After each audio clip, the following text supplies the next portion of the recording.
ঘটনাটি আশা করছি যে আপনাদের সবার ভালো লাগবে। চলুন শুনে আসি বাবু ভাইয়ের আরো একটি ঘটনা। থ্যাংক ইউ রাসেল ভাই। এই কাহিনীটা হচ্ছে আপনার কামাল ভাইয়ের বলা। এটা আপনার আমাদের যুদ্ধ পরবর্তী সময়টা, জি, মুক্তিযুদ্ধের পরের কাহিনী।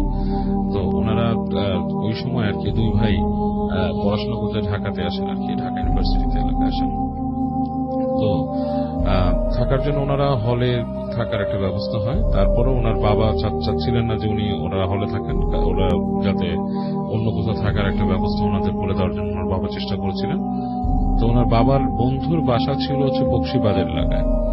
তো ওনার বাবার বন্ধুর বাসা ছিল বকশীবাজার এলাকায় আর কি। তো ওনার বাবার বন্ধু যিনি ছিলেন তিনি ওদেরকে বলেন যে আমার বাসাটা কিন্তু অনেক দিন ধরে আপনার তালা মারা অবস্থায় আছে, হ্যাঁ, এবং বাসাটা আমরা কেউ থাকি না, আমরা যেহেতু বিদেশে চলে আসছি সবাই, এবং একটা পোর্শন সবসময় তালা মারা থাকে। আচ্ছা, তোমার ছেলেরা যদি থাকতে চায় থাকতে পারে, বাট ওইখানে কিছু কিন্তু উপদ্রব আছে। তো বলছে কিসের উপদ্রব আছে? বলে যে না, উপদ্রব হচ্ছে যে ওইখানে ওই অনেকে ভয়টা পায় আর কি। হ্যাঁ, এখন আচ্ছা, ওই জায়গাটার জন্য আমরা খুব একটা ভাড়া দিয়েও রাখতে পারি না, তো ওরা যদি থাকতে পারে থাকুক। এর মধ্যে আবার এই যুদ্ধের সময় নাকি ওই ইরা আর কি পাকিস্তান আর্মি সেখানে থাকছিল, ক্যাম্প করছে এদিক ওদিকে এসে। যাই হোক, তো ওর আব্বা মনে করে যে এটা স্টিল এ বেটার অপশন, ছেলেকে ওখানে রাখলে এবং নিজেও উনি আসতে পারবেন মাঝে মাঝে, এরকম চিন্তা করে ওই বকশীবাজারের ওই বাসাটার একটা অংশ আর কি। বাসাটা ছিল এরকম যে একটা পুরানো বাড়ি, এবং ওইটা দিয়ে ঢুকলে একটা সিঁড়ি পড়ে হাঁটুর ডান দিকে, যেভাবে কামাল ভাই বলছে আর কি, এবং উঠলে ডান দিক থেকে উঠে একটা বারান্দার মতো আছে বাসার সাথে। বারান্দাটা অনেকটা লাইক আপনার ওই যে লোহা এবং দিয়ে বানানো আর কি, ওই লোহার গ্রিল আর কাঠের পাটাতন এরকম দিয়ে বানানো আর কি, এবং ভিতরে গেলে পরপর 3টা রুম আছে আর কি ওখানে। আচ্ছা, এখন ওনারা ওই বাসায় যে পরে ওঠেন আর কি। তো ওই বাসায় যে ওঠার পরে যখন নাকি রুম খুলেন তখনই দেখছিলেন যে বাসার অবস্থা খুবই বিদিকিচ্ছিরি অবস্থা, মাকড়সার জাল টাল হয়ে অনেক পড়ে আছে আর কি।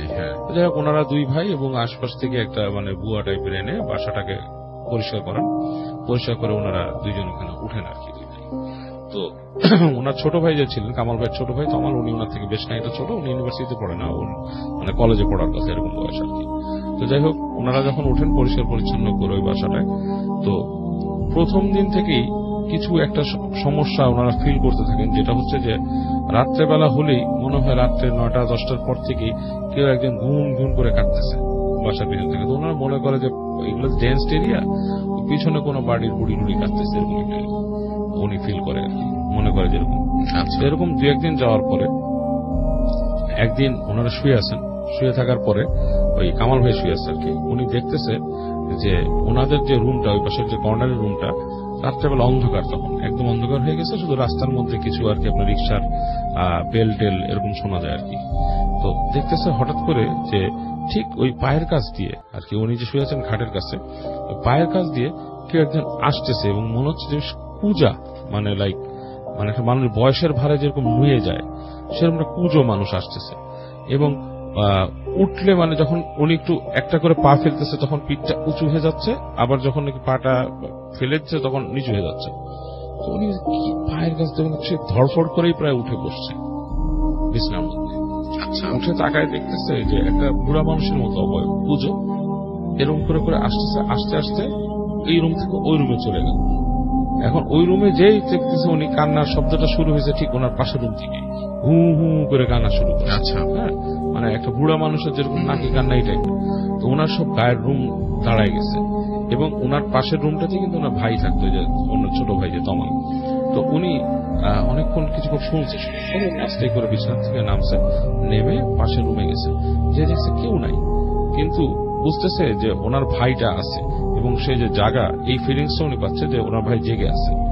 এবং উনি তাকায় ডাক দেয়, তমাল, দেখে কোনো শব্দ নেই, হ্যাঁ, গড়গড় করছে। তো উনি করে কি, লাইটটা জ্বালায় দেখে ওনার ভাই খাটের কোনার মধ্যে জুবুথুবু হয়ে বসে আছে, এবং ওনার দিকে এক দৃষ্টিতে তাকায় আছে, এবং ঘড় করে একটা শব্দ করতেছে, তার ভেতর থেকে ঘড় শব্দ বেরোতেছে। তো উনি ভাইয়ের এই সাডেন চেঞ্জ দেখে বেশ ভয় পেয়ে যায়, এবং ওনার ভাইয়ের সাথে যখন কথা বলতে চায় দেখে ভাই ঘর করতেছে, কথা বলে না এবং মানে অপ্রকৃতস্থ হয়ে গেছে। আচ্ছা। এবং এক পর্যায়ে দেখে যে ভাই না উঠতেছে। আচ্ছা। তো উনি ভাইকে অনেক করার চেষ্টা করে, মাথার মধ্যে পানি টানি দিয়ে করে সোজা করার চেষ্টা করে, দেখে এক সময় শরীর খিচকে গেছে পুরো। যাই হোক, এই অবস্থা উনি বুঝতে পারে না ঘটনাটা কি হয়, এবং উনি সকালবেলা উঠেই ওনার বাবাকে খবর দেয়, হ্যাঁ, যে এরকম এরকম অবস্থা, যে সে মানে পোস্ট অফিসে যে এরকম অসুস্থ হয়ে গেছে, এরকম এরকম ব্যাপার। তো ওনার বাবা ওই মহাশাল শহর থেকে চলে আসে তার একদিন পরে, এবং এর মধ্যে ইন দ্য টাইম ডাক্তার ডেকে নিয়ে আসছে। কি হয়েছে? ডাক্তার বলে যে সিজার আছে নাকি, মৃগী রোগ। বলছে না, মৃগী রোগ নাই, লক্ষণগুলো মৃগী রোগের মতো। এরকম কেন হয়েছে? আচ্ছা। তো ইন দ্য মিন টাইম উনি যখন যায়, ওই আশেপাশের কিছু দোকানের লোকজন ওনাদের সাথে কথা বলে, ওনার সাথে বলে যে আপনারা কোন বুদ্ধিতে এই বাসায় আসছেন, এটা তো খুবই মানে ভয়ের বাসা, এখানে মানুষ থাকে না, দেখেন থাকতে পারে না, তালা মেরে দিয়ে ওনারা চলে গেছে। এখানে মানে খুব খারাপ, ভয় পায় মানুষ আশেপাশে। আমরা নিজেরা ওই বাসার ধার কাছে দেখেছি না, রাত্রেবেলা আমরা দেখি ওই গ্রিলের মধ্যে পা ঝুলায় বসে রয়েছে মানুষ, এরকম জিনিস, কিন্তু আসলে সেটা মানুষ না। মানে তার মানে ওই বাসার কেউ না, বাসার কেউ না, মানে মানুষই না, মানে সেটা তারা বুঝে কেউ না, মানুষই না, কারণ তার আচার আচরণে দেখা গেছে উপর থেকে লাফ দিয়ে পড়ছে নিচে, এই ধরনের জিনিসপত্র।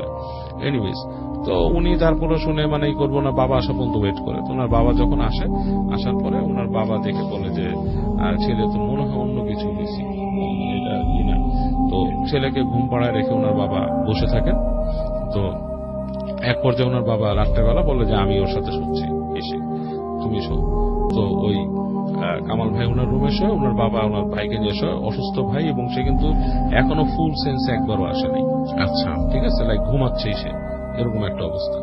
তো যখন শুয়ে আছে, এরকম রাত হয়েছে, রাত্রে মানে রাত যখন গভীর হয়েছে, হঠাৎ করে উনি শব্দ পায় যে ওনার যে রুমের দরজাটা ধাপ করে মানে কেউ একটা ধাক্কা দিয়ে খুলে দেয়, এবং ওনার আব্বা চিল্লায় উঠে বসতে, কে কে কে। এর মধ্যে দেখে যে ওনার ভাই ওখানে পাগলামি শুরু করে দিয়েছে। সে সেন্সে আসছে, পাগলামি প্রলাপ বকতেছে, এটা বলতেছে, গায়ের জোর ওনার আব্বা আটকে রাখতে পারতেছে না। উনি তখন অনেক কষ্টে ওনাকে রাত্রেবেলা ওর ভাইকে দমায় রাখে, এবং একসময় সে সেন্সলেস হয়, এবং সকালবেলা যে ফজরের নামাজের পর একজন হুজুরকে ডেকে নিয়ে আসে এখানে, ওখানে কাছাকাছি এক মসজিদে, বলে যে এখানে একজন পরেশগার হুজুর আছেন, ওনাকে নিয়ে আসলে দেখেন। তো হুজুর যখন বাসায় আসে, হুজুর পাড়া দিয়েই বলে যে এই বাসাটার মধ্যে সমস্যা আছে, এখানে উঠছেন কেন, এখানে খুব বাজে জিন বসবাস করে, এবং ওই জিনের কাউকে এখানে অ্যাকসেপ্ট করবে না। এবং ওই হুজুর যখন নাকি বাসায় পাড়া দিচ্ছিল, তখন নাকি হুজুরের পা মোছড়ায় বাঁকা করে দিচ্ছিল, হুজুর ঢুকতে পারেননি। এবং উনি দোয়া পড়ে তারপর ঢুকে বলে যে আপনারা কি আদৌ চান যে এই বাসাটা থাকতে? দুইটা অপশন আছে, একটা হচ্ছে যে আপনার ছেলেকে আমি নিয়ে ঝাড়াই দিতে পারি, তার উপর যে প্রভাবটা পড়ছে সেটা চলে যাবে। আর আরেকটা জিনিস হচ্ছে এই বাসা যদি আপনি বন্ধ করতে চান, সেটা এখন আমার পক্ষে সম্ভব না, এটা মানে অনেক আছে, সিস্টেম আছে, সেগুলোতে করতে। তো ওনার বাবা তখন চিন্তা করে যে না, আসলে এটা তো আমার পক্ষে এই বাসা বন্ধ করা, এইগুলো ঝামেলার মধ্যে কিভাবে যাব। তো বলছে এই চেষ্টাটাও করেন না আপনারা, কারণ কি এই যে জিনটা আছে সে অনেক একটা এল্ডার, মানে অনেক সিনিয়র একটা জিন, অনেক পুরানো বয়স্ক, এবং সে এটা অ্যালাউ করবে না, আপনাকে অনেক ঝামেলা করবে। এরা অনেক যাইতে চায় না। অনেকে আছে এরকম, যেখানেই দেখবেন যে এই ধরনের জিনিস হচ্ছে, তারা হচ্ছে অনেক পুরানো, এরা মানুষকে অনেক সমস্যা করে, এবং আপনার ছেলেকে কিন্তু শেষ করে ফেলবে এখানে থাকলে, সুযোগ পেলেই হিসছে শুধু। তো ওনার ওই ঝাড়ায় আর কি, তো ওর ভাইকে ঝাড়ায়, অনেক কষ্ট হয় ভাইকে ঝাড়াইতে। রাসেল ভাই তার মানে লাইফ একদম হয়ে যায়, ভাইকে ওখানে ঝাড়ায়, এবং আলটিমেটলি অনেক বছর পর্যন্ত ওনার ভাই মানে ওই যে রাত্রে বেরোতে পারতো না, তাবিজটা ক্ষয় হয়ে গেলে তার সমস্যা হইতো, তারপর এই ধরনের প্রবলেমগুলো হতো। এবং ওই আলটিমেটলি ওই বাসা নাকি পরবর্তীতে, আমি জানি না এখনো আছে কিনা, ওটা বলছে কামাল ভাই যেটা বলছিল যে বাসাটা এখনো থাকতে পারে, কারণ ওই জায়গায় ডেভেলপার ঢুকে নেয়, সম্ভব না। বলছে যে ওই মানে একটা নির্দিষ্ট জায়গা উনি বলছে, ওই জায়গায় গেলে যদি বাসাটা এখনো থাকে, তাহলে দেখবা আমার বিশ্বাস ওখানে এখনো মানুষ থাকে না।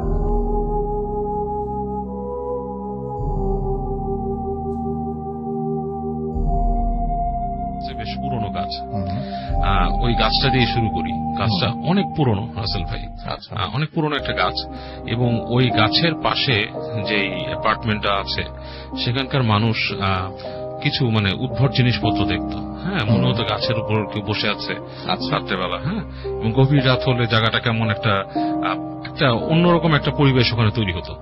এবং ঠিক গাছের অপোজিটের পাশে একটা ডাম্পস্টার আছে, হ্যাঁ, ওখানেই সব ময়লাগুলো এনে ওখানে ফেলে, এবং গাছটা এর জন্য বেশ হরিফিক। তো অনেকে অনেক কিছু দেখার পর একদিন ওই পাশের অ্যাপার্টমেন্টের লোকটা সিদ্ধান্ত নেয় যে গাছটা কেটে ফেলবে। আচ্ছা, তো উনি ঢাকা শহরের মধ্যে, ঢাকা শহরের মধ্যে, রাইট, ঢাকা শহরের মধ্যে বলতে heart of the Dhaka city বলতে, যেখান থেকে সবকিছু খুব অ্যাক্সেসিবল, এমন কিছু এলাকা আছে যেখান থেকে আপনি চাইলেই মার্কেটে যেতে পারেন, চাইলে আপনি এলিফ্যান্ট রোড যেতে পারেন, চাইলে আবার এদিকে না। আমি চাই মানুষ একটু ওই জায়গাটা ইন্ডিফার করুক, এর জন্য একটু ক্লু দিচ্ছি, বাট স্পেসিফিকলি বলছি না। তো ওই যে গাছটা, তো গাছটা কাটার সিদ্ধান্ত নেয় অ্যাপার্টমেন্টের লোকটা, এবং উনি একদিন গাছটা কাটতে যায় এবং ভোরবেলা কাজ শুরু করে উনি ঠিক ফজরের নামাজের পরে। আচ্ছা, তো হোয়াট হ্যাপেন, উনি যখন গাছটা কাটা শুরু করলো, ফার্স্টে একটা কুড়াল নিয়ে কোপ দিল, দ্বিতীয়টা দিল, একটু পরে তিনি বেহুশ হয়ে গেলেন, ওখানে ঠাস করে পড়ে গেলেন পুরো। এবং মানুষজন যারা জানতো না তারা শব্দ পেল, একটা দেখলো গাছ নিয়ে পড়ে আছে, বেরিয়ে এসে দেখলো যে উনি পড়ে আছে ওখানে কুড়াল নিয়ে। তো ওনাকে আপনার বাসায় নিয়ে গেল, পানি দেওয়া হলো, এই করলো। তারপর উনি বলল যেটা উনি যখন গাছটা কাটতে যায় তখনও বেশ অন্ধকার ছিল জায়গাটা। তো উনি নাকি দেখে গাছের ভেতর থেকে বেশ কালো একটা কিছু মানুষের অবয়ব টাইপের এসে ওনাকে জাপটায় ধরছে। আচ্ছা, এবং উনি সাথে সাথে আপনার ফেইন্ট হয়ে যায় আর কি। এরপর গাছ কাটার পরিকল্পনা বাদ, এবং এরকম ছোটখাটো জিনিস অনেকে ওই গাছের কাছে এক্সপিরিয়েন্স করে। তো ওই গাছ তো হচ্ছে এন্ট্রেন্সে, কলোনিতে যখন আপনি ঢুকবেন, ঢোকার পরপরই কিন্তু একটু পরেই দেখবেন আপনি পুরানো একটা কলোনি, ডান দিকে বাম দিকে একটু আপনার গাছপালা টাইপের। ঢোকার পর একটা জায়গা আছে ডান দিক দিয়ে ঢোকার সময় কলোনির মাঝখানে, সেখানে ওই সিঁড়ি ঘর, যেটা বিল্ডিং এ ওঠার জন্য যেটা সিঁড়ি ঘর আর কি, সেই জায়গাটাও কেমন স্পুকি টাইপের আসলে, অন্ধকার হয়ে থাকে।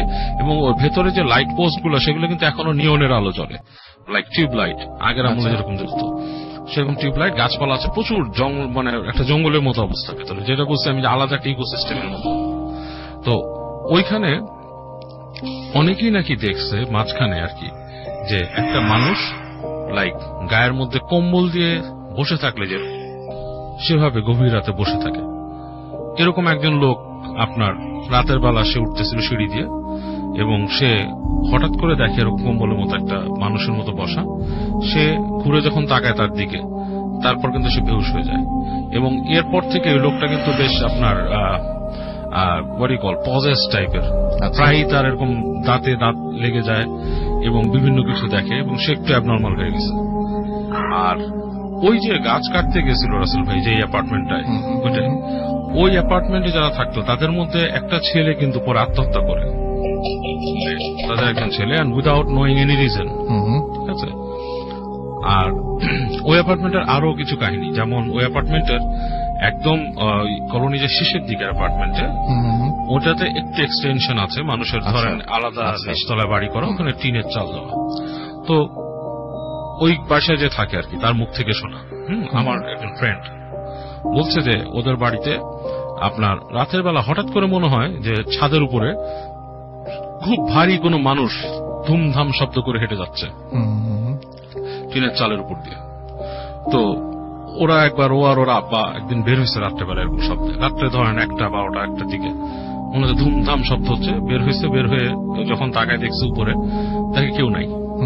কিন্তু একটু আগে মনে হচ্ছে ছাদ কেউ ভেঙে ফেলতেছে, এরকম শব্দ। আচ্ছা। তো এরপর থেকে শব্দটা হঠাৎ থেমে যায়, হঠাৎ হয়।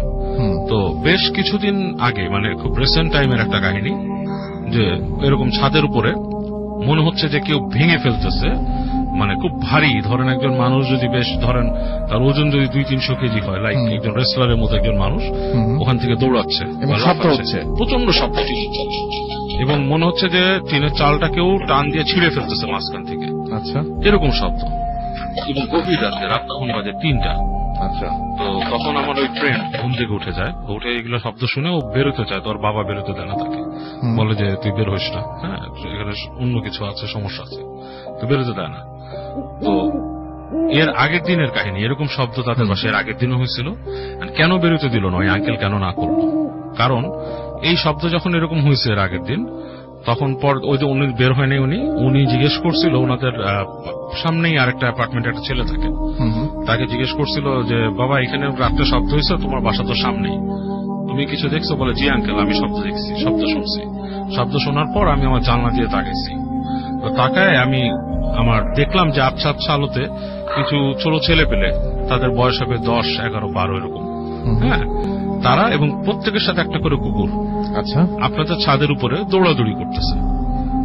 তো আমি আমার হাতে ফ্ল্যাশ লাইট ছিল, মানে বাসা ছিল, নিয়ে এসে ফ্ল্যাশ লাইট মারছি, মেরে পুরো স্পষ্ট কিছু দেখি নাই, বাট দেখলাম যে মনে হচ্ছে দৌড়াচ্ছে এরকম, সাথে কুকুর এবং মানুষ।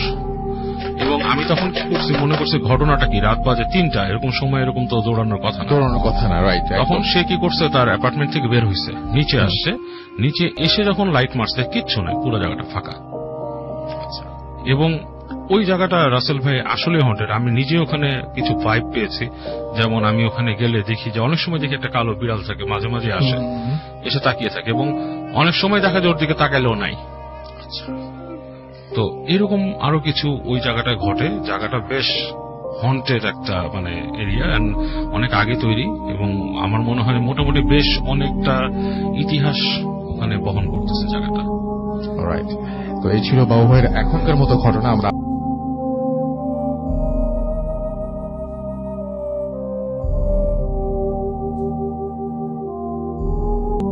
এই কাহিনীটা হচ্ছে জেসনের কাহিনী। জেসন তখন যখন কাহিনীটা আমাকে শেয়ার করে, তখন সে ফ্লোরিডায় থাকতো, বাট সে এসেছিল আইডাহো থেকে, আমেরিকার আইডাহো স্টেট থেকে। যাই হোক, যেহেতু আপনি ফ্রাইডে দ্য 13 বা হ্যালোউইন এরকম সম্বন্ধে বলছেন, তো এই কাহিনীটার সাথে হ্যালোউইনের একটা সম্পৃক্ততা আছে, এর জন্য বলছি আর কি। সো জেসনরা যখন টিন এজ ছিল, when they were like 15 or 16 years old, 15-16 বছর বয়স যখন ছিল, তখনকার কাহিনী। ওরা ফ্রেন্ডরা এই হ্যালোউইন জিনিসটা নিয়ে বেশ অ্যাকচুয়ালি এক্সাইটেড ছিল।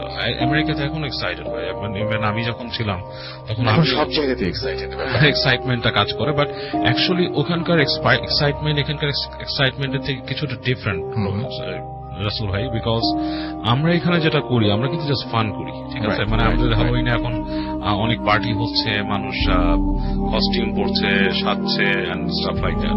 ওখানে কিন্তু কস্টিউমের বাইরেও অনেকে আছে বিলিভ করে যে রিচুয়াল থাকে, অনেকে বিলিভ করে যে আসলেই আপনার এই অশরীরী বা কিছু পিশাচ বা কিছু এরকম আসবে পৃথিবীতে, এরকম অনেকে বিশ্বাস করে। So Jason was one of them believers, এরকম কিছু বিশ্বাস করতে আর কি। এবং অনেকে আছে অনেক রকম রিচুয়াল করে, অনেকে আপনার দেখা যাচ্ছে যে একটা আপনার সেমিটারিতে যে রাত কাটাচ্ছে, থিংস লাইক দ্যাট। আমরা তো যেটা করছি যে পার্টি করছি, বাট ইটস নট পার্টি। ওরা জিনিসটাকে একটু মানে সেই রকম আরো সিরিয়াসলি নিচ্ছে এবং সেরকম জিনিসের প্রতি আগ্রহ ফিল করছে। জেসনের কথা বলি, ও এবং ওরা এরকম 3 জন ফ্রেন্ড, তারা ডিসাইড করে যে তারা এক হ্যালোউইনে রাতের বেলা যে তারা কোথাও এরকম রাত কাটাবে, এবং সেখানে তারা দেখবে যে কি কাহিনী। তো যেখানে রাত কাটাতে যায়, ওদের ওখানে ওই এলাকায় একটা বার্ন ছিল আর কি, মানে একটা ঘোড়ার ফার্ম ছিল, সেখানে একটা বার্ন মানে আস্তাবল ছিল, এবং সেই আস্তাবলটা আপনার একসময় আগুন লেগে পুড়ে যায় আর কি। তো ওখানে অনেকে বলে যে ওখানে নাকি একজন শত্রুতা করে আগুন দিয়েছিল আরেকজনের বার্নে। আচ্ছা। তো যখন সে এটা পোড়ায়, তখন নাকি কোনো কারণে সে পালাতে পারেনি আর কি, তার পাও বেঁচে যায় এবং সেও সেই আগুনে পুড়ে মারা যায়। এরপর নাকি অনেকেই ওই জায়গায় গেলেই এরকম দেখতো আর কি, সে মানুষটাকে, মানে গভীর রাতে কেউ হেঁটে যাচ্ছে বা গাড়ি নিয়ে যাচ্ছে আশপাশ থেকে, হঠাৎ দেখতো যে ওই রাস্তা দিয়ে হঠাৎ একটা মানুষ পুরো আগুনে পুড়ছে এবং দৌড়াচ্ছে, এবং তার আশেপাশে অনেক আগুন, মানে আপনার ঘোড়ার ফার্মের আগুন, মানে পুরো সিনটাই নাকি তার সামনে প্লে হতো অনেকের সামনে। আচ্ছা। তো ওই জায়গাটার কাহিনী শুনে জেসন আগ্রহী হয় যে ওরা 3 জন ফ্রেন্ড ওখানে রাত কাটাবে আর কি যায়। তো ওরা ওখানে যায়, যে হ্যালোউইনের রাত্রে ওইটা ও যেখানে থাকতো সেই জায়গাটা পুরোপুরি একটা মানে ইট ওয়াজ লাইক আরবান এরিয়া, মানে পুরোপুরি শহরে না। তো ওখানে যে রাতের বেলা ওরা বসে মানে ওই বাসাটার মধ্যে ট্রেসপ্যাসিং ছিল, ওয়ার্নিং ছিল যে নো ট্রেসপ্যাসিং, বাট ওখানে যেটা হয় আমরা ওইটা করেছি যে নো ট্রেসপ্যাসিং এলাকায় ঢুকে গিয়েছে একটা সময়, তো ওরাও ঢুকে যায় আর কি। হ্যালোউইনের রাত্রে মানুষ বাধারও কম করে, ওই জায়গায় লোকাল শেরিফও খুব একটা মানে অ্যাক্টিভ ওই সময় থাকে না, মানে ছেলেপেলের জন্য অনেকটা ছাড় দিয়ে দেয়, কারণ ট্রিক অর ট্রিট করে কিডসরা। তো ওরা ওখানে যে বসে বেশ কিছুটা সময় পার করে, এবং ওদের মধ্যে একটা মানে অ্যাকচুয়ালি এরকম একটা আসে যে আমরা একটা করি, let's do something like an Ouija board টাইপের কিছু একটা করি। যেমন আপনার অনেকে অনেকে কিন্তু যেটাকে ওইজি বোর্ডকে আমাদের দেশে ওইজা বোর্ড বলে জিনিসটাকে, যেটা ওইজি বোর্ড নিয়ে মানে একটা স্পিরিট কল করি বা সামথিং লাইক দ্যাট। তো ওরা এরকম একটা প্ল্যানিং করে একটা এরকম বোর্ড টাইপের বের করে মাঝখানে কিন্তু বলে রাখা ভালো যে যারাই এই বোর্ড নিয়ে আমাদের দেশেও চর্চা করছেন বা আমাদের পার্শ্ববর্তী দেশে অনেক আমাদের শ্রোতা আছেন যারা চেষ্টা করছেন ওইজি বোর্ড নিয়ে প্র্যাকটিস করার, you should give it up, because এটা একটা রিচুয়াল হলেও এটাকে আপনি যত সুপারস্টিশন বলেন যাই বলেন, something bad will come up on you. হয় কিন্তু মানে if you don't have the preparation, মানে আপনি actually you are calling the devil, আপনি নিজে ডেভিল কল করে আনছেন। যে কোনো রিচুয়ালে কিন্তু আপনি নিজেই একটা ডেভিলকে কল করে নিয়ে আসছেন। So you are basically giving an access to devil to get to you. আচ্ছা, এরকম একটা কাহিনী কিন্তু হয়। এই জন্য ওইজি বোর্ডের আমি এই কাহিনীটা বলছি আর কি। তো ওরা একটা ওইজি বোর্ড নিয়ে ওখানে বসে রাসেল ভাই মানে অ্যাকর্ডিং টু জেসনের বর্ণনা অনুযায়ী ওই সময়টা ছিল ঠিক শীত আসার আগে, হারভেস্ট টাইম, হ্যালোইন হারভেস্ট টাইমই হয়। হ্যাঁ, তো বেশ কুয়াশা টাইপের পড়ে গেছে। সেই বার্ন যে ছিল মানে পড়ে যাওয়া যে বার্নটা, ওই জায়গাটা একটা মানে ভাঙা একটা রুইন টাইপের একটা জায়গাতে পরিণত। কিন্তু এখনো ওখানে ছাদ আছে আর কি, মানে টিনের একটা মানে আস্তাবল টিন বা কিছু দিয়ে তৈরি ছাদ আছে।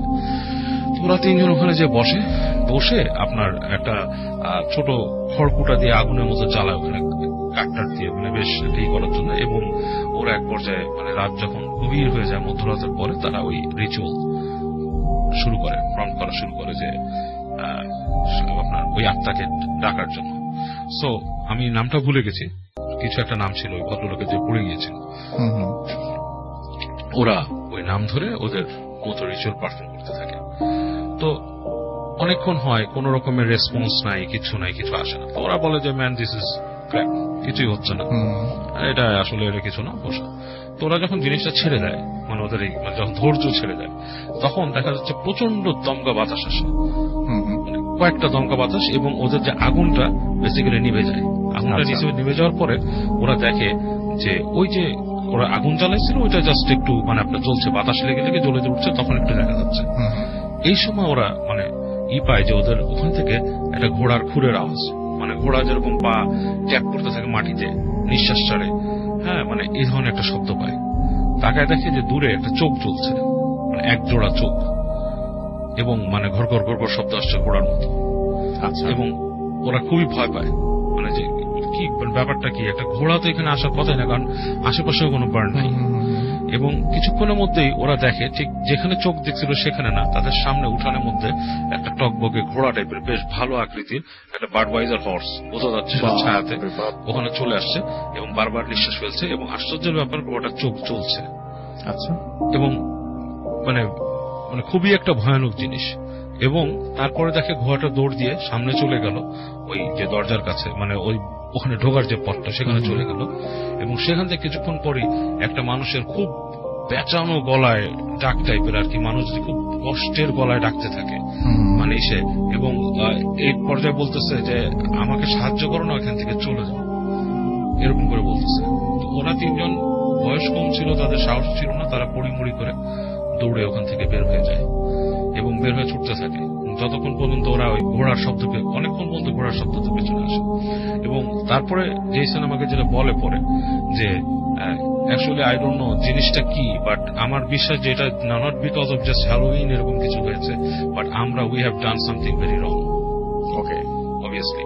আর এটার পিছিয়ে আমার পয়েন্টটা যেটা ছিল রাসেল ভাই, যে এই যে পারফরমেন্স, আমি ওইজি বোর্ড নিয়ে একটা মানুষকে সাবধান করলাম যে এটা হচ্ছে বেসিক্যালি মানুষ কিন্তু অনেকেই করে out of curiosity and stuff like that. আমার মনে হয় এটা ঠিক করা ঠিক না, আমি সবসময় নিষেধ করি আউট অফ কিউরিয়াসিটি। এখানে আরেকটা জিনিস আমি ছোট্ট করে একটু বলি, যেহেতু ওইজা বোর্ডের কথা আপনি বললেনই, সেটা হচ্ছে যে আমি অনেকের কমেন্টও দেখছি, অনেকে মনে করছেন যে ফ্রাইডে দ্য 13 যেটা, এই ফ্রাইডে দ্য 13 এই ব্যাপারগুলো, এই ব্যাপারগুলো আমরা বলছি না, আমরা কিন্তু উল্টোটা বলছি। আমরা বলছি যে বাংলাদেশের চাইতে কুসংস্কার মানে বাইরের দেশগুলোতে কম না, বরং এই ব্যাপারটা নিয়ে অনেক বেশি। বাংলাদেশে আমরা এরকম কোনো ব্যাপার নিয়ে আমরা লাফালাফি করি না, বা ফ্রাইডে 13 নিয়ে আমাদের কোনো ধরনের কোনো মাথা ব্যথাই নাই, কিন্তু পশ্চিমা দেশগুলোতে এরকম মনে করে, সেটা আমরা আপনাদের বললাম।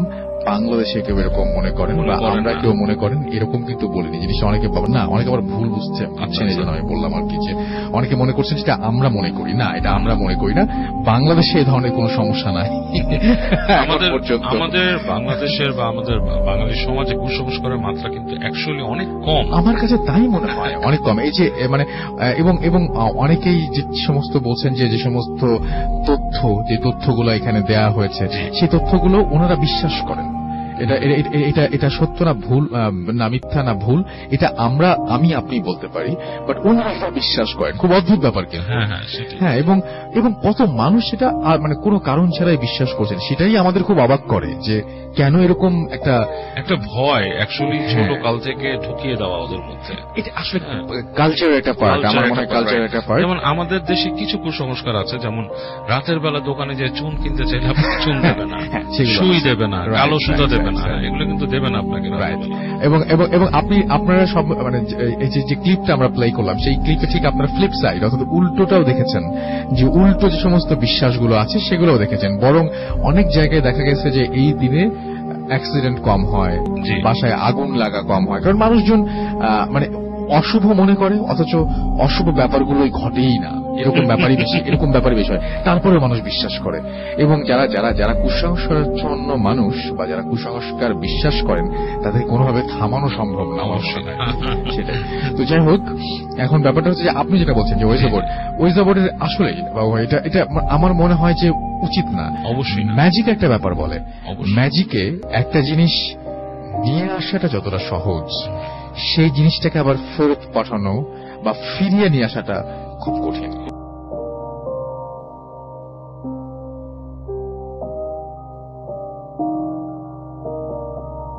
For inviting me to the special show. Thanks for being here. We love you. Okay, we love you. I love you guys too. Okay, so আমরা আপনার ঘটনা শুনি। ওকে রাসেল ভাই, স্টোরিটা হচ্ছে এলাইনা নামের একজন, সে জর্জিয়া থাকে, সে আমেরিকান। আমি তাকে বলেছি যে আমি তার কাহিনী বলবো এই সময়টাতে specially. So can I say something to her if she is listening? Yes, definitely. Okay, Elena, if you are listening, right now I'm going to share your story. Especially, of course, it's in my language. You wouldn't understand, but just know that share your story. Elena, happy spooky Halloween, and I hope you are listening and hope you are enjoying. And thank you very much for being with us. Okay. Well, Russell ভাই, স্টোরিটা হচ্ছে এলাইনা তখন high স্কুলে পড়ে আর কি, high স্কুলের student, এখন সে university শেষ করে ফেলেছে। আচ্ছা। সো ওই রকম একটা সময় একটা বিকেলে ওর ফ্রেন্ডের সাথে নদীর পাড়ে যায়, and they used to go fishing, মাছ ধরতো আর কি, ফিশিং পোল দিয়ে। আচ্ছা। তো ও আর ওর ফ্রেন্ড দুজনে মাছ ধরছিল। তো মাছ ধরতে ধরতে একটা সময় ও একাই রয়ে গেল আর কি। ওর ফ্রেন্ড একটা মাছ ধরেছে, ধরে সে মাছটা উঠিয়ে নিয়ে গেছে, আর ও একা বড়শি ফেলে বসেছিল, অ্যান্ড লাইক বসে আছে, সে গান শুনছে হেডফোনে। সো এমন সময় তার বড়শিতে মানে নাড়া লাগে যে বড় কোনো মাছ আছে, এবং সে অ্যামেচার ছিল মাছ ধরার ব্যাপারে। স্টিল শি ট্রাইড লট, সে অনেক চেষ্টা করছিল মাছটাকে ওঠানো। সে বন্ধুর নাম ধরে চিৎকার করে। সো ফ্রেন্ডটা একটু দূরে ছিল বলে আসে না।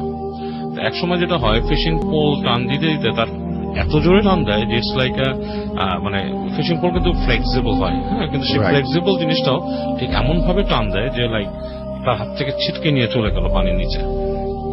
সো জিনিসটা খুব বড়, এবং নেওয়ার পর তার হাতটা বেশ ছড়ে যায় আর কি। সে একটু অবাক হয়ে তাকিয়ে থাকে পানির দিকে, যে এরকম এত শক্তিশালী, এত জোরে নিয়ে গেছে জিনিসটা।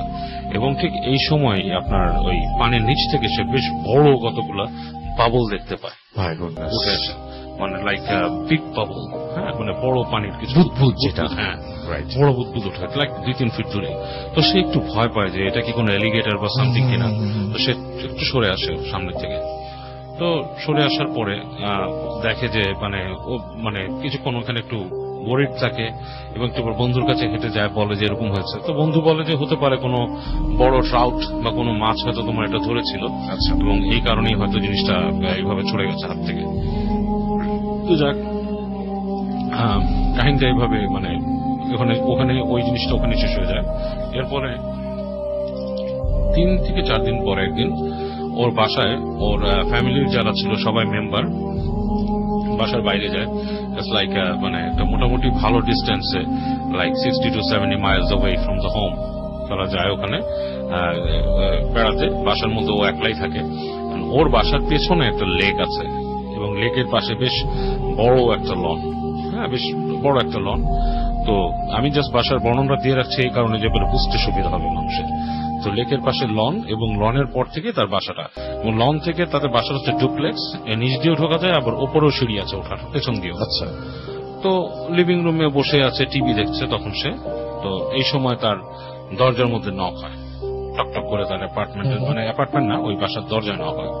সো দরজা নক হওয়ার পর ও লাইনে যে দরজা খুলে দেখে যে ওর একটা ফ্রেন্ড আছে, স্টেসি নাম, সে দাঁড়িয়ে আছে ওখানে। তো স্টেসিকে দেখে একটু অবাক হয়, যে বলে স্টেসি তুমি তো বেশ দূরে থাকতে আমার এখান থেকে, you live quite far from here, প্রায় ওর থেকে প্রায় 30-35 মাইল অ্যাওয়ে, এবং দেখাও হয় না স্টেসির সাথে তার প্রায়, মানে বেশ সপ্তাহ 2-3 আগে একবার দেখা হয়েছে এরকম। তো বলে যে কি ব্যাপার? তো সে তেমন কিছু বলে না, বলে যে I just came to see you. বলো ওকে। তো বসে যায়, বলে যে বাসায়, ও নিজেই বলতেছে যে ও দেখে স্টেসি কথা কম বলছে, বলে যে আমার বাসায় কেউ নাই, সো এভরিবডি ওয়েন্ট আউট, তো তুমি বসো, আমরা গল্প করি। তো বলে তো বলতেছে যে ডু ইউ ওয়ান্ট সামথিং, তো জিজ্ঞেস করে স্টেসি কিছু খাবে কিনা। স্টেসি অ্যাকচুয়ালি মানে বলে, মানে কিছু বলে না, কিছু খাবে না, এরকম কিছু বলে না, বাট ও স্টিল সে চলে যায় তার কিচেনে কিছু নিয়ে আসতে। আচ্ছা। তো ও যখন কিচেন থেকে আপনার ওই ইয়োগার্ট এন্ড স্টাফ মানে নিয়ে আসার পর এসে দেখে যে ওর লিভিং রুমের যে ইটা থাকে, মানে ট্যারেসের যে জানলাটা, মানে একটা শাটার ডোর ছিল, ওটা খোলা এবং বাতাস আসছে বেশ, এবং ইট ওয়াজ লাইক মানে এরকমই, মানে আর কি একটু শীত আসার আগে সিজনটা। তো জর্জিয়ার ওয়েদার কিন্তু অনেক জায়গায় ঠান্ডা পড়ে, অনেক জায়গায় আপনার বেশ একটু আমাদের মতো, হ্যাঁ। তো ওরকম বাতাস আসছে। তো ও যখন এরকম দেখে, ও মানে বলে কি ব্যাপার, এটা খুললো, কোথায় গেল? ও জাস্ট একটু কিউরিয়াস হয়ে হেঁটে যায়। তো যে টেরেসের বারান্দায় দাঁড়ায়, মানে রেলিং দা বারান্দা আছে, ওখান থেকে দাঁড়ায় দেখে যে দূরে, মানে ওর যে লনটা বেশ বড়, আচ্ছা, দূরে পানির পাশে কেউ বসে আছে, আর কেউ নাই। মানে অবয়ব দেখে বোঝা যাচ্ছে একটা মানুষ বসে আছে। তো মনে করে যে স্টেসি মনে এখান থেকে বের হয়ে যায়, ওখানে পানির পাশে বসছে। তো she gets kind of worried যে ওই পানির পাশে এলিগেটর থাকতে পারে, এটা থাকতে পারে, এরকম রাতের বেলা, মানে 9টা-10টা বাজে এরকম সময় তো ওখানে বসার কিছু নাই। সো ও হেঁটে যায় ওখান থেকে ডাকে। ও যখন লনের উপর দিয়ে যাচ্ছে তখনই ডাকতেছে স্টেসি। তো ওখান থেকে কোনো উত্তর দিচ্ছে না সে। সো ও হেঁটে যখন ওর কাছে যায়, কাছে যে দেখে পিছন ফিরে বসে আছে ওই স্টেসি বসে আছে। ও বুঝতে পারে যে টি শার্টটা দেখে যে ও বসে আছে। সো একদম কাছে যে ওটাকে এই স্টেসি বলে ডাকে। ডাকার পর শোনে না, তখন ও গায়ে হাত দেয়। গায়ে হাত দেওয়ার পর দেখে যে স্টেসি মুখ ফিরে তাকায় ওর দিকে। তো যখন তাকায় তখন পর দেখে একদম শূন্য ডেবে একটা দৃষ্টি। আচ্ছা, জাস্ট লাইক মানে শূন্য দৃষ্টি, মানে কোনো ভাবলেশীন একটা চোখ। এবং মেয়েটা তখন স্টেসি মুখটা হাঁ করে, হাঁ করার পর ও দেখে অবাক হয়ে যায় যে ওর মুখের ভেতরটা পুরো কালো। ইটস লাইক কেউ যদি একটা কালো পিং পং বল সোয়েল মানে মুখে নিয়ে নেয়, ওটা মুখের মধ্যে বের করলে যেরকম, এরকম একটা গোল কালো একটা চাকার মতো মুখের ভেতরে। এবং ওটা আরো বড় হচ্ছে, ওটা বেশ বড় হতে হতে ও তখন ভয়ের মানে লাফ দিয়ে একটু পিছিয়ে আসে। দেখে এই সময় ওই যে স্টেসি মেয়েটা পানির মধ্যে থাপ করে আপনার পড়ে যায়, মানে এক উপর হয়ে হঠাৎ করে পড়ে যায়। এবং ও এটা থেকে ফ্রিকড আউট হয়ে চিৎকার করে বাসা দৌড় দিয়ে আসে। বাসা দৌড় দিয়ে এসে ও 911 কল দেয়, এবং একই টাইমে সে ওই ইসের বাসাও কল দেয়। এবার 911 কল দিয়ে বলে যে আমার এখানে আমার ফ্রেন্ড পানিতে পড়ে গেছে, এবং সে স্টেসির বাসায় কল দেয় নাম্বারে।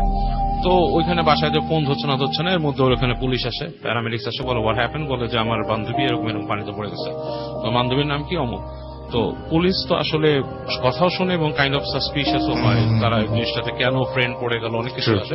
তো ফার্স্ট ওরা তাড়াতাড়ি সাথে আপনার পুলিশের একটা টিম যে ওখানে চলে যায়, রেস্কিউ টিম তাড়াতাড়ি পানির কাছে যায়, যে দেখে কোথায় পড়ছে, এখানে পড়ছে, অনেক কিছু বলে। সো ওখানে মোটামুটি রাসেল ভাই একটা সিন ক্রিয়েট টাইপের হয়ে যায় কিছুক্ষণের জন্য। পুলিশ লাইট টাইট মেরে রাতের বেলা করে ফেলে এবং পানিতে সার্চ করে, অ্যান্ড ওখানে কোনো বডি পাওয়া যায় না। ঠিক আছে, তো পুলিশ বলে যে তোমাকে আমরা ইন্টারোগেশনের জন্য নিতে হবে পুলিশ স্টেশনে, তোমার বাসায় কেউ নাই। স্টিল তার মানুষজন আসে এবং ওই স্টেসির বাসায় ফোন করার চেষ্টা করা হয়। তো কিছুক্ষণ কয়েকবার পুলিশ ফোন করার পর একটা সময় তাদের বাসাতে ফোনটা ধরে, স্টেইসিদের বাসায় ফোন ধরে এবং স্টেইসির মা বলে যে হোয়াট হ্যাপেন্ড, কি ব্যাপার, কেন ফোন করা হয়েছে? বলতেছে যে এরকম তোমার মেয়ে পানিতে পড়ে গেছে। বলে আমার মেয়ে মারা গেছে 3 দিন হয়েছে, it's been 3 days she has been died। এবং এই how could she and how could she fall in the water? Is this a joke? এটা তো একটা জোক হতে পারে না। তো পুলিশ তো পুরাই জিনিসটা নিয়ে মানে একটু ভ্যাবাচাকা খেয়ে যায়। ওকেও চরম ভয়ে বলে যে তুমি কি সাইকোপ্যাথ, তোমার সমস্যা আছে, ওরাও surprised, বলে যে তোমার সাইকোলজিক্যাল প্রবলেম আছে, you shouldn't be staying at home, এরকম অনেক কিছু বলে ছেড়ে দেয়।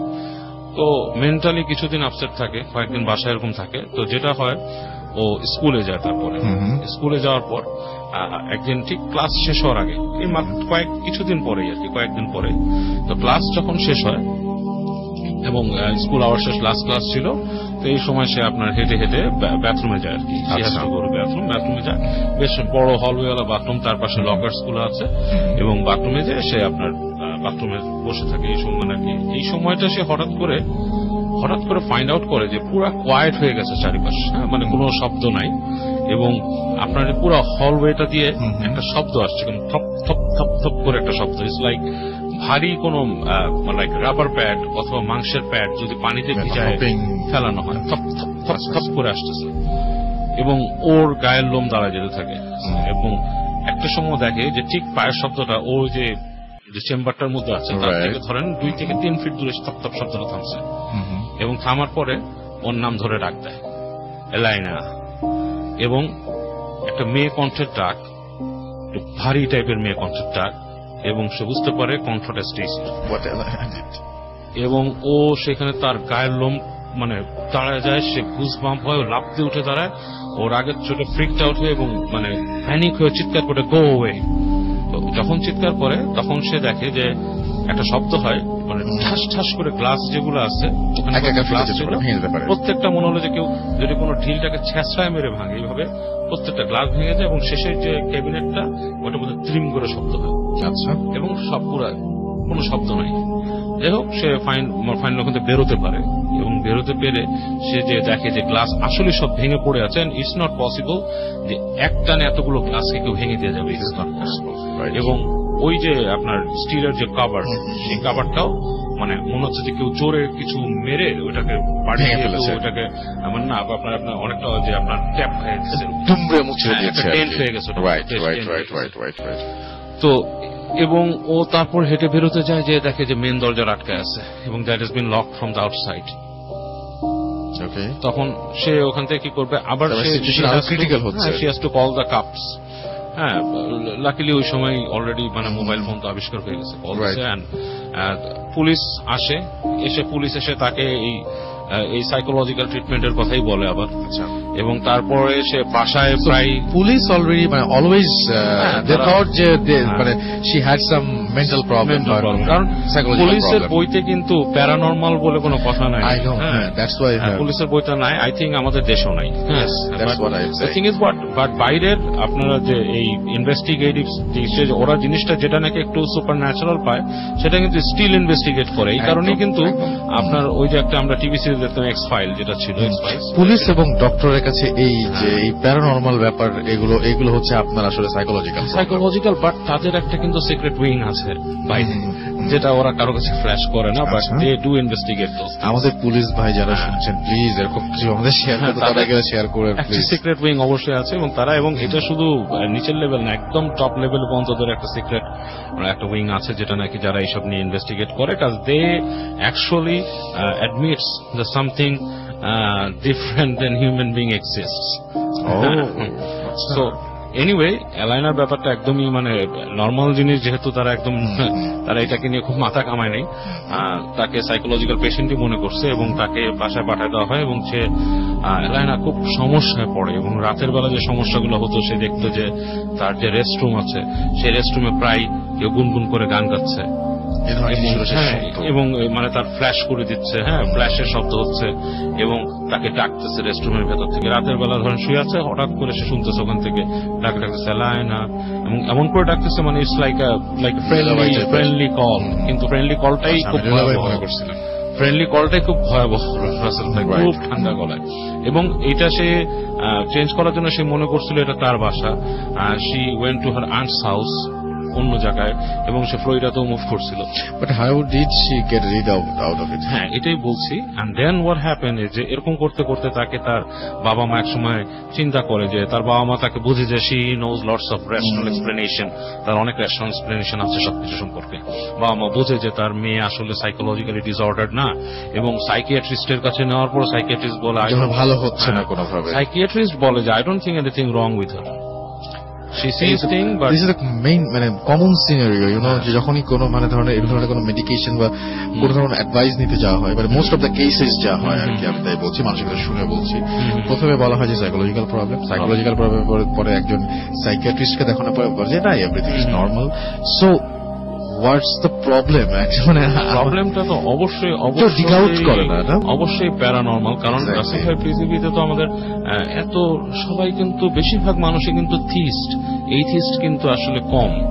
এবং প্রত্যেকটা থিস্ট যে যারা আছে, কেউ আছে মনোথিস্ট, কেউ সবাই কিন্তু অ্যাকচুয়ালি একটা জিনিস বিশ্বাস করে, God and evil, existence of evil কিন্তু সবাই বিশ্বাস করে। এবং যে মানুষটা একদম নাস্তিক, সেও কিন্তু অন্ধকার ঘরে যে ভয় পায়। হ্যাঁ, আপনি আজকে যে আমরা যে হোটেলের নিচে যে এটা দেখলাম, আমাদের যে একটা ডেমনস্ট্রেশন ছিল, একটা হরর শো ছিল, আই এম শিওর যে কোনো নাস্তিক মানুষকে সেখানে ঢোকা দিলেও সে ভয় পাবে। হ্যাঁ, of course. Things like that. এবং হয় situations are created like that. So what are you scared of? কি দেখে ভয় পাচ্ছেন আপনি, ঠিক না? ভয় পাচ্ছে কিছু একটা জিনিস আছে, সেটাই। হ্যাঁ, সো এখানেই কোয়েশ্চেনটা। তো যেটা ব্যাপার হয় যে এলাইনাকে সাইকিয়াট্রিস্ট কিন্তু বলছিল যে she is quite normal, I don't see anything wrong with her, she sees things but it's not that she is making up. I don't believe that.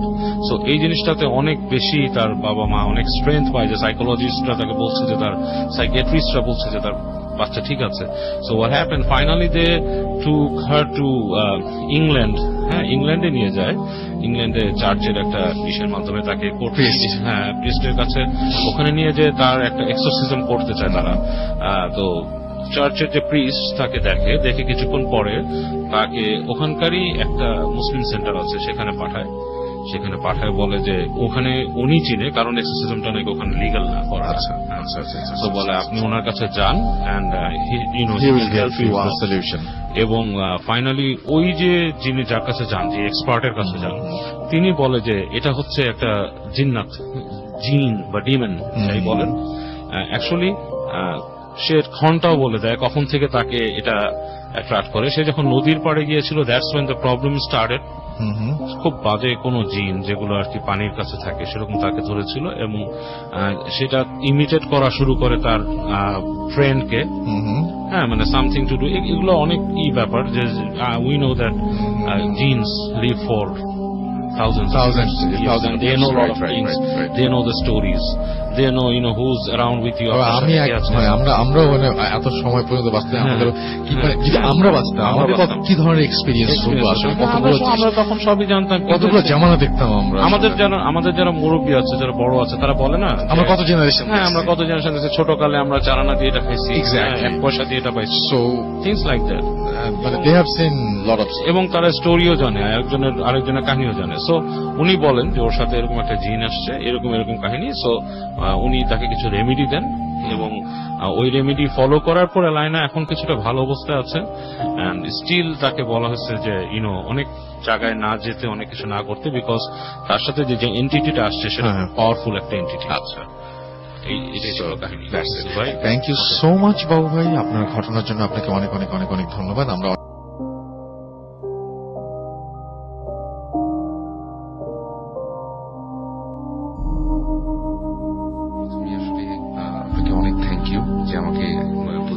Special episode invite করেছেন, আর যথেষ্ট এনজয় করেছি আমি যথেষ্ট মজা করছি সারাক্ষণ যতক্ষণ ছিলাম। আর বিশেষ করে যে আমাদের যে নিচের যে হরর সেগমেন্টটা ছিল সেটা সব থেকে বেশি এনজয় করেছি। আমি ফার্স্টে যখন ভাবছিলাম যে আমি একদমই ভয় পাবো না, কিন্তু শেষ পর্যন্ত আমিও আর কি ভয় পেয়ে গেলাম নিচে যাওয়ার পরে। তো যাই হোক, অনেক মজা করেছি আসলে। আর আজকে একটা ছোট্ট ঘটনা শেয়ার করবো আমি, যেহেতু লেট হয়ে গেছে অনেক। আর যেটা আমি বলবো যে you have enough time, so সমস্যা নেই, আমি বলছি। আর ফার্স্টে যেটা আপনি ভাই বললেন যে আজকে শোতে যে আমরা যখন কোনো কিছু চিন্তা করি, আমরা যখন কোনো কিছু ভাবি যে আমরা এরকম একটা কিছু দেখবো, তখনই সেটা আমাদের মাইন্ডে একটা জায়গা ক্রিয়েট করে নেয়, সেটাই আমরা দেখি। তো এই জিনিসটা আসলে হ্যালুসিনেট করি আমরা, সেম জিনিসটা।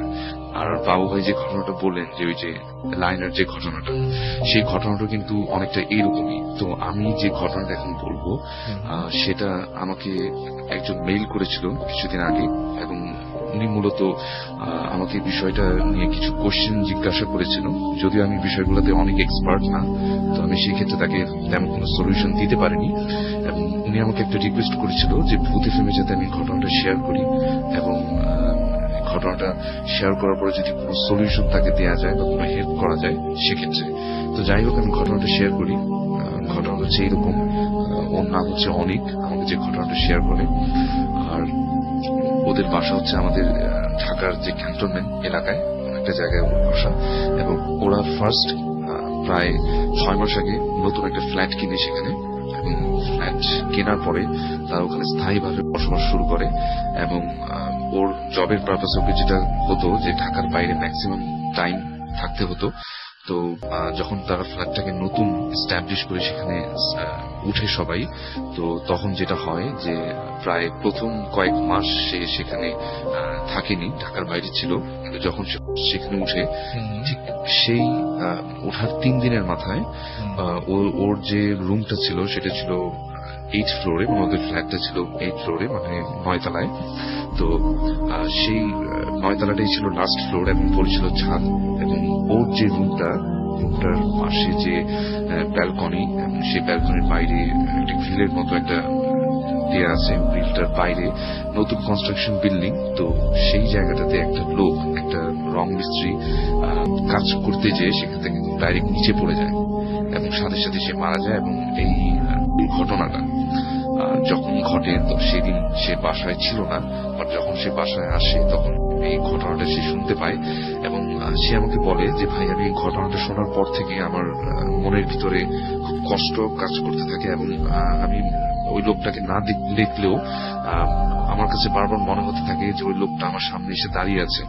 এরকম সে হ্যালুসিনেট করতে থাকে, এবং সে দুঃখ পায় আসলে ঘটনাটা ঘটার পরে, কেননা সে যখনই ব্যালকনিতে যায় তখনই তার এই ঘটনাটার কথা বারবার মনে পড়ে। তো যাই হোক, এভাবে বেশ কিছুদিন কেটে গেল এবং সবকিছু নর্মালি ছিল। তো হঠাৎ করে এক রাতে যেটা হয় যে গভীর রাত্রের দিকে, অনেকটা ফজরের ঠিক 1.5 ঘন্টা 1 ঘন্টা এরকম একটা আগে, এরকম একটা সময়ে তার ঘুম ভেঙে যায়। এবং ঘুম ভেঙে যাওয়ার সাথে সাথে সে যেটা করে যে পানি খাওয়ার জন্য সে তার বেড থেকে উঠে আরেকটু মানে যেখানে ডাইনিং রুম সেখানে যাবে। তো তখনই সে যেটা দেখে যে তার বিছানার পাশে যে ফ্লোরটা যেখানে সে দাঁড়াবে, সেখানে ঠিক মাঝখানে একটা সার্কেল টাইপের কোন একটা লাইট সেখানে ক্রিয়েট হয়ে আছে। তো ফার্স্ট যখন সে এটা দেখে, সে ভাবে যে হয়তো বা বাইরে জানালা থেকে কোনো কিছু লাইট আসছে, অথবা এরকম হয়তোবা চাঁদের আলো পড়তেছে, এরকম কিছু একটা। কিন্তু যখন সে ভালো মতো সেই লাইটের সোর্সটাকে খোঁজার চেষ্টা করলো, সে দেখলো যে না, এটা আসলে বাইরে থেকে আসছে না, এটার সোর্সটা ক্রিয়েট হয়েছে বাসার ভিতরের কোন একটা জায়গা থেকে। সে খুব ভালো মতো দেখার চেষ্টা করলো যে এটা আসলে কোত্থেকে ক্রিয়েট হয়েছে। সে আমাকে যেটা বলে যে লাইটের এরকম একটা আকৃতি ছিল যে অনেক সময় আমরা যখন টর্চ লাইট জ্বালাই, টর্চ লাইটের আলোটা যখন কোথাও মানে পড়ে, তখন সেটা কিন্তু একটা সার্কেল আকার ধারণ করে। রাইট, হ্যাঁ, ঠিক সেই রকম একদম তার ফ্লোরের মাঝখানে অনেক তীব্র আলো সম্পূর্ণ একটা লাইট মানে দেখা যাচ্ছে, কিন্তু সেটার সোর্স কোথায় সেটা সে খুঁজে পাচ্ছে না। ওকে। এক সময় তার মনে হচ্ছিল যে তার ফ্যানটা যে বরাবর ঠিক উপর থেকেই মনে হয় সেটা নিচে পড়তেছে লাইটটা। কিন্তু যখন সে ভালো মতো দেখলো যে না, এরকম কোনো কিছুই আসলে তার রুমে নেই যেখান থেকে এরকম লাইটটা ক্রিয়েট হবে, তো সে বেশ ভয় পেল এবং সে কোনো সলিউশন না ভেবে চুপচাপ ঘুমিয়ে পড়ার চেষ্টা করলো। তো এভাবে রাতটা আসলে শেষ হয়ে গেল, কিন্তু রাত শেষ হওয়ার সাথে সাথে সলিউশন তো হলো না। এরপরে যেটা হলো, বেশ কিছুদিন পর আবারও তার এভাবে রাতে ঘুম ভেঙে গেল এবং সে একইভাবে সেই লাইটটাকে বেশ কয়েক রাত দেখতে পেল। এবং একটা সময় সে বেশ ভয় পেতে থাকলো, এবং সে যখনই তার রাত্রে ঘুম ভাঙতো তখনই সে মানে ভয়ে আসলে কোথাও মানে তাকানোর চেষ্টাও করতো না, যে আচ্ছা। দেখলেই হয়তো বা সে ভয় পাবে। এভাবে করে আরো বেশ কিছুদিন কেটে গেল এবং এই সমস্যাগুলো আসলে তার নিজের মধ্যেই সে রেখে দিল, কারোর সাথে সে শেয়ার করতো না। সে মনে করতো যে হয়তোবা আমি হয়তোবা ভুল দেখি বা হ্যালোসিনেট করি, এরকম কিছু একটা। কিন্তু বেশ কিছুদিন কেটে যাওয়ার পরে এরকমই একটা রাতে তার ঘুম আবার ভেঙে গেল এবং সে এই ঘটনাটার কথা প্রায় ভুলে গেছে, এরকম বললেই হয় যে হঠাৎ করে ভুলে গেছে। তো এরকম রাত্রে হঠাৎ করে তার ঘুমটা ভেঙে যায় এবং সেই রাত্রে আমি বলবো যে কিছুদিন আগে যে আমাদের এখানে ঢাকা শহরে প্রচুর বৃষ্টি হলো, সেই সময়টাতেই নাকি ঘটনাটা ঘটেছে। আচ্ছা। তো সে আমাকে যেটা বলে যে ভাই আমি এরকম সেই প্রচুর বৃষ্টি পড়তেছে এরকম একটা রাতে মানে হঠাৎ করে আমার ঘুম ভেঙে যায় এবং সেই রাতে আমি ফ্যান অফ ছিল আমার, কেননা উপরে হাই ক্লাসটা একটু খোলা রাখা ছিল, সেখান থেকে প্রচুর বাতাস ঘরে প্রবেশ করতেছিল, সেই জন্য সে ফ্যান অফ করে রেখেছিল এবং প্রচন্ড একটা সুন্দর একটা ওয়েদার ছিল সেদিন রাত্রে। সে বলে যে আমি ঘুম থেকে মানে ঘুমটা ভাঙার সাথে সাথে উঠে আমি টয়লেটে যাওয়ার জন্য যখনই মানে বিছানা থেকে নামতে যাব তখনই আমার চোখ পড়লো আমার জানালার ঠিক মানে বিছানার বরাবর যে জানালাটা ঠিক সেটার পাশে, এবং এই জানালাটার যে মানে যে জায়গাটাতে রয়েছে এবং সেটার পাশে যে ব্যালকনিটা, এইখানটা দিয়ে কিন্তু ভাইয়া মানে লোকটা যে মারা গিয়েছিল মিস্ত্রিটা কাজ করতে যে ঠিক এই জায়গাটা দিয়ে কিন্তু। তো সে এই জিনিসগুলোর কথা তার তখন মনে নেই আসলে, সে জাস্ট তার মানে কাজ করার জন্য সে বিছানা থেকে উঠবে, ঠিক এমন একটা সময় তার চোখে পড়লো যে তার জানালার পাশে যে পর্দাগুলা একদম বাতাসে উঠতেছে এবং ঠিক তার পিছনে যে ব্যালকনিটার দিকে মনে হচ্ছে কিছু একটা সে দেখতে পেল। এবং সে আমাকে বলল যে সে যেটা দেখলো সেটা হচ্ছে এইরকম যে কোন একটা মানুষকে যদি ঠিক উপর থেকে মানে বেঁধে ঝুলিয়ে রাখা হয় এবং তার মাথাটা যদি নিচের দিকে থাকে এবং তার হাত দুটো যদি নিচের দিকে ঝুলে থাকে, একটা মৃত মানুষকে যদি উপর থেকে ঝুলিয়ে রাখা হয় এবং সেটা যদি ঠিক বারান্দার ঠিক মাঝামাঝি অবস্থায় থাকে এবং সেটা যদি রুম থেকে দেখা যায় যেরকম একটা ছায়ামূর্তির মতো দেখা যাবে, ঠিক সেরকম একটা প্রতিমূর্তি সে দেখতে পেল। এবং সেটা দেখার সাথে সাথে নিজেই বারবার নিজেকে বোঝানোর চেষ্টা করলো যে না আমি এরকম কিছু একটা দেখিনি, কিন্তু যতই সেই জিনিসটাকে অ্যাভয়েড করার চেষ্টা করলো সে দেখলো যে না বারবার চোখটা ওখানে চলে আসছে এবং ওখানে একটা ছায়ামূর্তি বাতাসে মনে হচ্ছে দোল খাচ্ছে এরকম একটা কিছু। তো এই জিনিসটা দেখে সে প্রচন্ড ভয় পেয়ে গেল এবং সে রাত্রে সেখানে অনেক জোরে একটা চিৎকার করে সে সেখানে সেন্সলেস হয়ে যায় এবং পরে তার বাবা মা এসে তাকে সেখান থেকে উদ্ধার করে। সকালের পরে তাকে যে সেন্সলেস, পরে তাকে চিকিৎসা করা হয় এবং তার কাছে যখন এই কথা মানে জিজ্ঞেস করা হয় যে তোমার সাথে আসলে কি হয়েছিল, সে তার বাবা মার সাথে এই ঘটনাটা শেয়ার করে, কিন্তু তার বাবা মা বলে যে তোমার এরকম তো কিছু আসলে হবার কথা না। তারপরেও তারা ঘটনাটা বিশ্বাস করে এবং তাকে যেটা বাবা মা যেটা বলে যে তুমি আরো কিছুদিন দেখো, এরকম কিছু আরো যদি নেক্সট দেখা দেয় তো সেক্ষেত্রে আমরা একটা ব্যবস্থা নেব, হুজুরকে ডাকবো বা হুজুরের সাথে কথাবার্তা বলবো। তো সে যেটা করলো যে ঠিক আরো বেশ কিছুদিন ওয়েট করলো এবং সে বললো যে ভাই আমি এই মাঝখানে যে কয়েকটা দিন ছিলাম আমার বাসায়, মানে জব করে যখন রাত্রে বাসায় ফিরতাম তখনই একটা ভয় কাজ করতো যে আমি রুমের ভিতরে যতক্ষণ একা থাকবো কিছু না কিছু একটা দেখে ফেলবো এরকম মনে হয়। সে আমাকে বলল যে আমি হঠাৎ করে যখন রাত্রে আমার ঘুম ভেঙে যায় মাঝে মাঝে আমি দেখি যে আমার বিছানার ঠিক বরাবর যে সাইডে যে দেয়ালটা, ওখানে আমি অনেক মানুষের মানে মনে হয় যে অনেকগুলো মানুষ একসাথে মানে দেয়ালে মানুষের প্রতিচ্ছবি দেখা যাচ্ছে, এরকম যে অনেক ছায়া দেখা যায়, এরকম অনেক কিছু দেখি এবং এই জিনিসগুলো দেখার পরে আমি প্রচুর ভয় পেয়ে যাই। এবং ইভেন ফজরের নামাজের সময় বলে যে আমি ফজরের নামাজ পড়ার জন্য যখন উঠতে যাবো, উজু করতে যাবো, তখন আমার অনেক ভয় লাগে যে আমি কোনো একটা কিছু দেখে ফেলবো। আর এই জিনিসগুলো ঠিক ফজরের ঘন্টা খানিক আগে তাকে নাকি অনেক ডিস্টার্ব করতো, মানে তার রুমে এসে এরকম এই ছায়ামূর্তিগুলো দেখা যেত এবং সে ভয়ে এমন একটা সময় আসে যে সে তার যে জানালাটা সেটাকে একদম সম্পূর্ণ বন্ধ করে দেয় এবং সেটার বাইরে মানে অনেকগুলো কাপড় দিয়ে সেটাকে এমন ভাবে বন্ধ করে দেয় যাতে বাইরের আলো বাতাস সেখানে ঢুকতে না পারে, মানে পর্দা দিয়ে এমন ভাবে আটকায় দেয় যাতে বাইরের কোনো কিছু সে দেখতে না পারে। সে আস্তে আস্তে এভাবে করতে করতে একটা সময় সাইকোলজিক্যালি অনেক উইক হয়ে যাচ্ছে বর্তমানে। সে আমাকে বলে যে এই জিনিসগুলোকে আসলে তার নিজেরই কোনো একটা প্রবলেম, সাইকোলজিক্যাল প্রবলেম, নাকি সে আসলে এই জিনিসগুলো তাকে ডিস্টার্ব করছে। এবং সে আমাকে আরেকটা কথা বলে যে মাঝে মাঝে সে যখন ছাদে যায় তখন তার কাছে বারবার মনে হয় কোন একটা শক্তি, কোন একটা এনার্জি তাকে ওই যে ব্যালকনিটা ওই জায়গাটাতে আকর্ষণ করে, এবং যেখানে লোকটা মারা গিয়েছিল উপর থেকে পড়ে ওই জায়গাটাতে তাকে বারবার নিয়ে যেয়ে মনে হয় যে, মানে সে বলে যে আমি নিজেকে অনেক সময় কন্ট্রোল করতে পারি না, আমার মনে হয় যে আমি ওখান থেকে লাফ দিয়ে পড়ে যাই, এরকম সে ফিল করে।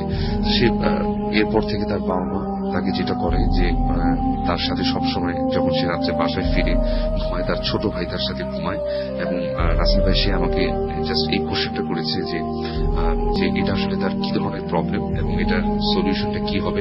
যদিও আমি বলেছি যে এরকম কিছু আমরা তো সলিউশন দিই না, আমাদের কাছে এরকম সলিউশন নেই। আমি বললাম যে তাকে সাইকিয়াট্রিস্টের কাছে যেতে, তারা বললো যেটা যে তার হয়তো বা মানসিক কোনো প্রবলেম হয়ে গেছে। কিন্তু সে আমাকে একদম এনশিওর করে বলে যে ভাই আমার বাসায় যদি আপনিও রাত্রে থাকেন যে এরকম ছায়ামূর্তিগুলো আমি আপনাকে দেখাইতে পারবো, এরকম আমি এনশিওর করতে, সে আমাকে এনশিওর করে। আমি তখন ওনাকে বলি যে আমি কোনো এক রাত্রে যদি সময় পাই অবশ্যই তার সাথে যে দেখে আসবো, দেখে এসে মানে ভূতে ফিল্মে যথেষ্ট লাইভ আপডেট দেওয়ার চেষ্টা করবো। তো এই ছিল ভাই আমার ঘটনা।